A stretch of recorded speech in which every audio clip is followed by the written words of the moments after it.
ColourPop are a makeup brand essentially, and they kind of rose to fame largely through their eyeshadow palettes.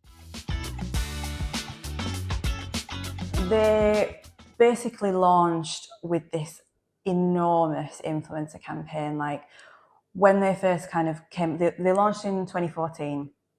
And by about 2016, you literally couldn't move on YouTube or Instagram for influencers swatching their palettes, talking about them, like doing tutorials and all of that kind of stuff. So they like really heavily invested in influencers, and it worked really well for them because, you know, they became massive. Their manufacturing process meant that they could turn around new products super fast. And they used that to their advantage. They used it initially to create emotional connection with their community. So people, you know, fans could comment on formulations and they would go away and change it really, really quickly and like relaunch the product.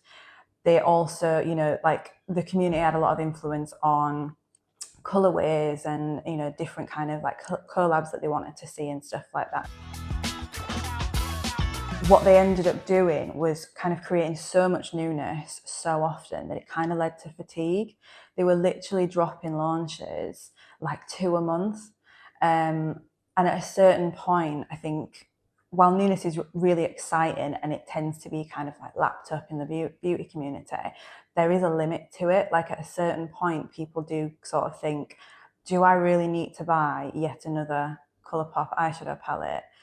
It almost got to the point where people were talking about, well, this £9 palette has like dropped, but I've got 6 of those shades. Like, do I really need to get it for like the 3 that I don't?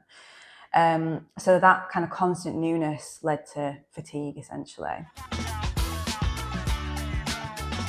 What was once their strength kind of not backfired on them, but they kind of lost the value of it over time. So they launched with massive focus on influencers when influencers were really influential in beauty. I'm not saying that they're not anymore, but there has been a shift in the type of influence that really resonates with people, partly to do with the rise of TikTok a few years ago. There was this move towards people trusting what felt like unsponsored content creators over influencers with brand deals. And I'm not really sure that ColourPop sort of made that transition as seamlessly as they could. You know, they still kind of focused on the big, quite expensive influencers, where they could have been tapping into this like relatively new and upcoming community of content creators that were gaining more trust. And I think if they'd have done that, they might not have seen their search interest drop by like 92%, for example.